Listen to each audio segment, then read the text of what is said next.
Hello hi.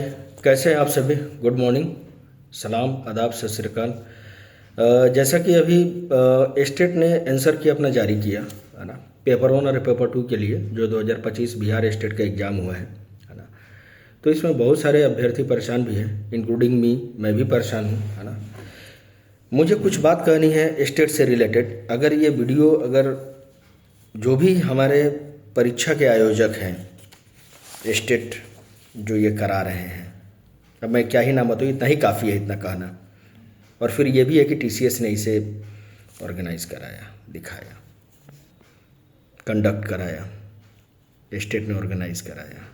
कैसा exam चल रहा है मुझे ये समझ नहीं आ रहा है। ये कैसी बेतुकी सी एग्ज़ाम चल रही है। आपने आंसर की अपलोड किया, आंसर की अपलोड करने के बाद उसमें आप बता रहे हैं कि जो भी आंसर गलत है हर क्वेश्चन के लिए आप 50 रुपये हमसे लेंगे। गलती आप करें तो पेनाल्टी हम क्यों देंगे? सबसे पहली बात, क्यों हम पेनाल्टी दें? आप गलती कर रहे हैं तो आपको पेनाल्टी देनी चाहिए।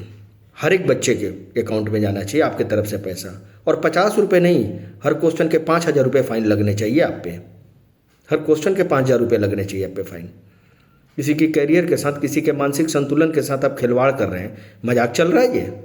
क्या चल रहा है ये?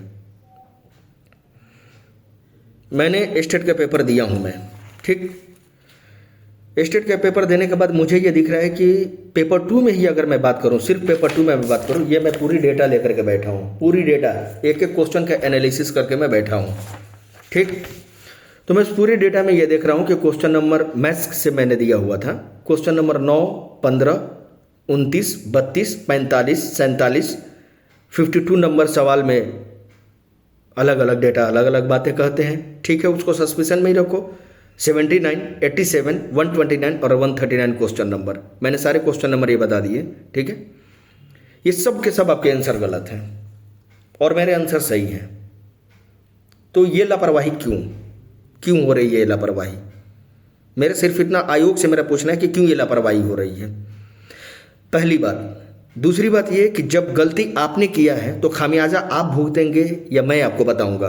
मैं बताऊंगा तो मुझे इनाम मिलना चाहिए या मुझे ही बताना पड़ेगा, मुझे ही पैसा देना पड़ेगा? आप क्यों नहीं, जो क्वेश्चन बना रहा है या कोई आयोग इस चीज़ को जब कंडक्ट कर रहा है तो जो वो चेयरपर्सन है जो इस चीज़ को रिलीज कर रहा है, ये सारे पैसे उसके अकाउंट से जाएं और जिन बच्चों ने उस क्वेश्चन को अटेम्प्ट किया है उनके खाते में पैसे आने चाहिए, उनके खाते में बिल्कुल पैसे आने चाहिए। एक दो हैं, लाखों बीमार हैं। ये समझ नहीं आ रही आप लोगों को? एनडीए, मैं आईआईटी जेईई के लिए मैथमेटिक्स पढ़ाता हूं। आप पूछो ना सवाल, आप ये पात्रता परीक्षा ले रहे हैं, सिर्फ एलिजिबिलिटी टेस्ट है। आप रिसर्च के क्वेश्चन डाल रहे हैं, यूजीसी नेट के क्वेश्चन डाल रहे हैं, है ना। ये एमपीपीसी एई का सिविल इंजीनियरिंग का जो एग्जाम हुआ है उसका आप क्वेश्चन डाल रहे हैं। प्रीवियस ईयर क्वेश्चन जो आप अब तक दिए हुए हैं, बच्चा जो है किसी भी एग्जाम का, आप बहुत दिन से आयोग चला रहे हैं, मैं उतने दिन से तो नहीं पढ़ा रहा क्योंकि उम्र मेरी बहुत ज़्यादा नहीं हुई है, लेकिन हाँ, मैं भी 15 सालों से मैथमेटिक्स फील्ड में सेवा दे रहा हूँ आईआईटी जेईई के लिए। आप बुला लो अपने बूढ़े से बूढ़े प्रोफेसर को, करता हूँ मैं चैलेंज, मैं आपको चैलेंज करता हूँ, अपने बूढ़े से बूढ़े प्रोफेसर को बुलाओ और बिल्कुल ये एलिजिबिलिटी टेस्ट के लायक क्वेश्चन होने चाहिए। +2 के बच्चों को पढ़ाना है, 11, 12 का क्वेश्चन होने चाहिए और पूछवा लो मुझसे, और मैं उसमें क्या मैं 60 to 70% क्या मैं स्कोर कर पाता हूँ कि नहीं कर पाता हूँ। अगर नहीं कर पाऊंगा तो ये हर 50 रुपये मैं आपको दूंगा। कराओ, बैठाओ, टेबल टेस्ट करा लो, लाइव टेस्ट करवा लो, मेरा लाइव टेस्ट आप मेरा करवा लो, मैं तैयार हूँ। Are you accepting my challenge? मैं बिहार स्टेट आयोग से मैं बात कर रहा हूँ। क्या आपको मेरा चैलेंज एक्सेप्ट है? आपको अभी लग रहा होगा कि मैं एग्रेशन हूं, मैं गुस्से में क्यों ना हूं, गुस्सा क्यों ना हूं, जायज़ है ना, बिल्कुल जायज़ है ये गुस्सा मेरा। आज अगर मैं फेल कर रहा हूं या कोई बच्चा अगर फेल कर रहा है या कोई भी इंसान अगर फेल करेगा तो सबसे पहले उसकी स्थिति, मानसिक स्थिति गड़बड़ होती है, उसकी घर की दयनीय स्थिति होती है। आज मैं जो भी कमा रहा हूँ, 10 रुपये कमा रहा हूँ, 10,000 कमा रहा हूँ, 50,000 कमा रहा हूँ, 5 लाख का महीना जो भी मैं कमा रहा हूँ, मैं तो चलो मेरे लिए कोई बड़ी बात नहीं है। अगर मुझे 10-11 क्वेश्चन को कंप्लेन करना है 500-550 रुपये, कोई बात नहीं है, कोई बड़ी बात नहीं है। लेकिन मैं क्यों दूं? क्यों? गलती आप कर रहे हो तो आपको पैसा देना पड़ेगा। कोई सिलेबस से रिलेटेड एग्जाम नहीं है, मतलब सिलेबस नहीं, जो पैटर्न आपका जो अब तक आपने फॉलो किया उससे रिलेटेड कोई पेपर नहीं है आपका। मुश्किल से उसमें से 10-20% क्वेश्चन होंगे 100 क्वेश्चन में से, जो मैथ्स सेक्शन की मैं बात करूँ तो।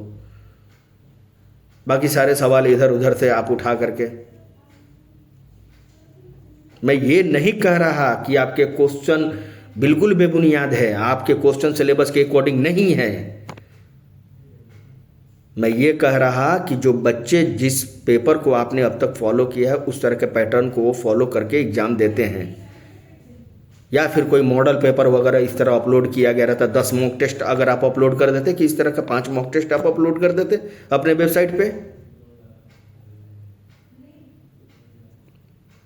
और चलो आपने नहीं किया, चलो मैंने मान लिया कि आपको कुछ नहीं करना है, मेरी मर्जी, मैं जैसे भी एग्जाम लूँ, मैंने तो आपको सिलेबस प्रोवाइड किया ना, मैं JRF कर लूँगा, मैं MSc कर लूँगा। हाँ तो आप एक बात बताओ ना, ट्रिग्नोमेट्री तो 10th क्लास में भी पढ़ना है, ट्रिग्नोमेट्री आपको 11th क्लास में पढ़ना है, ट्रिग्नोमेट्री का कुछ पोर्सन जो है ना 12th क्लास में भी पढ़ना है। तो क्या मैं 10th क्लास के बच्चों को IIT JEE की ट्रिग्नोमेट्री डाल दूँ? मैं बताएं आप, ट्रिग्नोमेट्री है तो उसको डाल दूँ? सबका एक लेवल है, सबका एक लेवल है, एक देने का लेवल होता है। आपके आंसर कीज गलत हैं, आपके आंसर जो दिए गए वो ताकि बच्चे कंप्लेन करें, ज़्यादा से ज़्यादा कंप्लेन करें, हमें ज़्यादा से ज़्यादा पैसे आए, हमारे अकाउंट भरे, बाकी बच्चे भाड़ बजाए, भेड़ बकरी है, मरते रहें, उससे कोई मतलब नहीं है। बात करेंगे ईमानदारी की, है ना। अब क्या बताऊँ मैं, मुझे बहुत अफसोस हो रहा है, बहुत इस बात का अफसोस हो रहा है। बहुत सारे बच्चे हैं ऐसे पीड़ित, सब सोचते हैं वो करेगा, ये करेगा, वो करेगा। अरे कोई नहीं करेगा भाई, खुद आगे बढ़ना पड़ता है, खुद ही करना पड़ता है। इस वीडियो को ज़्यादा से ज़्यादा शेयर करें, और इतना शेयर करें कि जहाँ इस आयोग तक पहुँचने चाहिए वहाँ तक ये वीडियो पहुँचे। और मैं अभी भी चैलेंज कर रहा हूँ, मैं पूरे आयोग को चैलेंज कर रहा हूँ, मैं पूरे सिस्टम को चैलेंज कर रहा हूँ कि आप 11th-12th की NCERT बेस्ड क्वेश्चन लाओ, मुझसे पूछो, मेरे एलिजिबिलिटी टेस्ट करो, मैं देने के लिए तैयार हूँ लाइव, बिल्कुल आज अभी इसी वक्त जब तुम कहो तब मैं तैयार हूं। लेकिन वो ठीक एलिजिबिलिटी टेस्ट होनी चाहिए। 11th-12th के बच्चों को पढ़ाना है, उस हिसाब से क्वेश्चन होने चाहिए, 11th-12th के बच्चों को पढ़ाने के हिसाब से।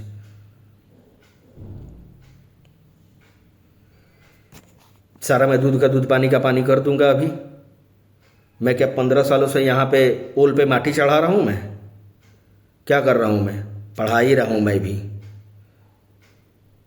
और सबसे पहले ये देखते ही लगेगा कि ये तो कोई टीचर का गुण नहीं है, ये तो टीचर के अच्छे गुण नहीं है। नहीं, टीचर को एग्रेसिव भी होना चाहिए, मेरा मानना है टीचर को एग्रेसिव भी होना चाहिए, वरना वो अपने बच्चों को सही गलत में फ़र्क ही क्या बताएगा।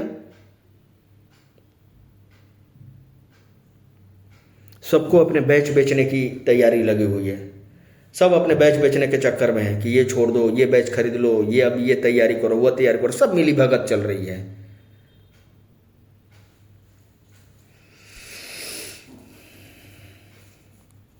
अरे कोई फ़ायदा नहीं है ऐसे डिस्कस करने का। पेपर 1 में मैं जाऊँ तो पेपर 1 में भी जो है question number 9, question number 11, question number 29, question number 93, question number 103, ये सारे के सारे आपके आंसर गलत हैं। मैं अपने शीट का केवल बात बता रहा हूँ, ये सारे के सारे आपके आंसर गलत हैं। मेरे उसमें तो अभी यहाँ 5-6 नंबर तो मेरे उसमें बढ़ रहे हैं, उसमें मेरे 5-6 नंबर बढ़ रहे हैं। तो क्या मैं इसके लिए मैं अगर 15-20 क्वेश्चन है तो मैं इसके लिए 1000-2000 रुपये कमाना समझते हो क्या होता है? अगर मैं 8000 रुपये अगर महीने पे 10,000 रुपये महीने पे अगर मैं वर्क करूं तो मेरे लिए 1000 रुपया अगर मायने रखता है, बहुत ज़्यादा मायने रखता है। जब आप रेलवे के खिड़की पे जाके खड़े होकर के टिकट काउंटर पे अगर टिकट कटाओ और 1 रुपये कम रहे तो वहाँ से सीधे जो है आपका जो टिकट काटने वाला प्राणी होता है ना, वो सीधे आपको वहाँ से भगा देगा। और 1 लाख भी 99,999 रहने से 1 लाख नहीं बनता है, 1000 तो बहुत दूर की बात है। 1500 रुपये आप किस चीज़ के लिए फ़ीस लिए हैं? एग्ज़ाम कंडक्ट कराने के लिए तो फीस लिए हैं, फेयर फीस लिए, फेयर फीस लिए ना। क्या मैंने फ़ी दिया कि नहीं दिया? आपके सेंटर का खर्चा पेपर है, क्या आपको लगता है कि एक पर्सन पे इतने खर्चे आएंगे? अगर आएंगे तो मैंने दिया ना, वो पे किया ना, तो जो आपकी गलती है वो आप हमें पे करेंगे ना, कि हम ही उल्टा आपको पे करें। एनटीए ने भी वही ड्रामा लगा रखा है, नेशनल टेस्टिंग एजेंसी ने वही ड्रामा लगा रखा है IIT JEE मेंस वगैरह के लिए। तुम गलती करो और हम तुम्हें ये भी बताएं कि तुम यहाँ गलती कर रहे हो, पॉइंट आउट भी करें और उसके लिए हम पैसा भी दें। वाह भाई क्या बात है। क्यों रुला रहे हो यार, क्यों पाप ले रहे हो तुम लोग, क्यों पाप ले रहे हो लोगों का, क्यों रुला रहे हो सब बच्चों को। अरे मुझे नहीं देना है, मुझे नहीं बनना है, वैसे भी मैं फॉर्म नहीं, इसलिए मैं गवर्नमेंट एग्जाम की कभी नहीं तैयारी किया और नहीं तो कभी इसमें इंटरेस्टेड रहा। वो तो दोस्त साथी कौन कहे, मेरा अपना सगा भाई की वजह से ज़बरदस्ती, अरे भाईजान डालिए, अरे भाईजान डालिए ना, आप डालिए ना, डालिए ना, डालिए ना, डालिए, इतना जिद करते हैं। मैं चलो, और बिना पढ़े लिखे गया जा करके बैठ करके मैं इतना स्कोर कर सकता हूँ। सोचो अगर मैं 6 महीने तैयारी करता तो और क्या स्कोर करता। करा लो तुम पेपर, मैं कह तो रहा हूँ, मैं ओपन चैलेंज कर रहा हूँ, ओपन चैलेंज। तुम किसी भी प्रोफेसर को लेकर के आ जाओ, मैं लाइव टेस्ट देने के लिए तैयार हूँ, बशर्ते कि सिलेबस तुम्हारे PYQ के हिसाब से होने चाहिए। और PYQ में भी उसमें सवाल में भी और भी लेवल्स हैं। 11th-12th के बच्चों को पढ़ाने के लिए एक शिक्षक की एबिलिटी चेक करनी है।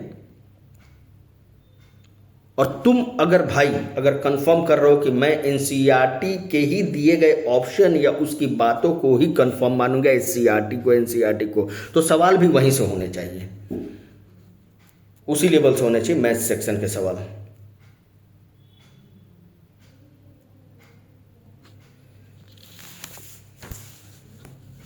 वीडियो यही ख़त्म करते हैं। और हाँ, ये मैं वायरल होने के लिए, ये चीज़ के लिए मैं नहीं बना रहा वीडियो, ये भी गलत फहमी में ना रहे। मैं अपने घर के लिए वायरल हूँ ना, बहुत ज़्यादा वायरल हूँ मैं। मेरा ये सवाल है, अगर ये सवाल वहाँ तक पहुँच जाए तो पहुँचाए। और हाँ, एक और बात मैं क्लियर कर देना चाहता हूँ कि मुझे ईगो या घमंड इस बात का नहीं है कि मैं बहुत ज़्यादा जानकारी रखता हूँ। मैं मैथ्स का एम भी नहीं जान रहा हूँ, सही से देखिए तो मैं इतना तुच्छ प्राणी अपने आप को मानता हूँ। इतना कम नॉलेज है मुझे मैथमेटिक्स में कि बिल्कुल कम नॉलेज है। लेकिन हाँ, इतनी तो जरूर है कि 11th-12th के बच्चों को मैं बहुत अच्छे से पढ़ा सकता हूँ, IIT JEE क्वालिफाई करवा सकता हूँ, इतना जानकारी है। और करवाते आया हूँ, करवा रहा हूँ और आगे भी कराऊँगा। बिल्कुल आपके इंडिया का भी टॉप रिनाउंड जो भी इंस्टीट्यूट चल रही है, बहुत सारे टॉप रिनाउंड इंस्टीट्यूट में पढ़ा भी चुका हूँ, उसका एक्स फैकल्टी रह चुका हूँ मैं। चाहे वो फिजिक्स वाला हो, चाहे वो देहरादून की ब्रांचेज हो, 10-12 शहरों में भी पढ़ा चुका हूँ मैं। हर जगह के बच्चों की मेंटालिटी मालूम है, तो मुझे मालूम है कि बच्चों को कैसे पढ़ाना है, क्या पढ़ाना है, कितना पढ़ाना है, किस लेवल तक पढ़ाना है, मालूम है मुझे। और मुझ जैसे बहुत सारे ऐसे फैकल्टी हैं जिनको बहुत अच्छे से मालूम है, उनके अंदर टैलेंट है, लेकिन आप उस चीज़ को जानना ही नहीं चाह रहे हैं, आप निखारना ही नहीं कह रहे हैं कि एजुकेशन में हमारा देश, हमारा सिस्टम पीछे है ना जा रहा है। अरे क्यों ना जाए बिहार, क्यों ना पीछे जाए, क्यों पीछे ना जाए बिहार। अब एक बात बताओ, जो टैलेंटेड है उसको तो भर नहीं रहो, जो टैलेंटेड नहीं वो भरे जा रहे हैं।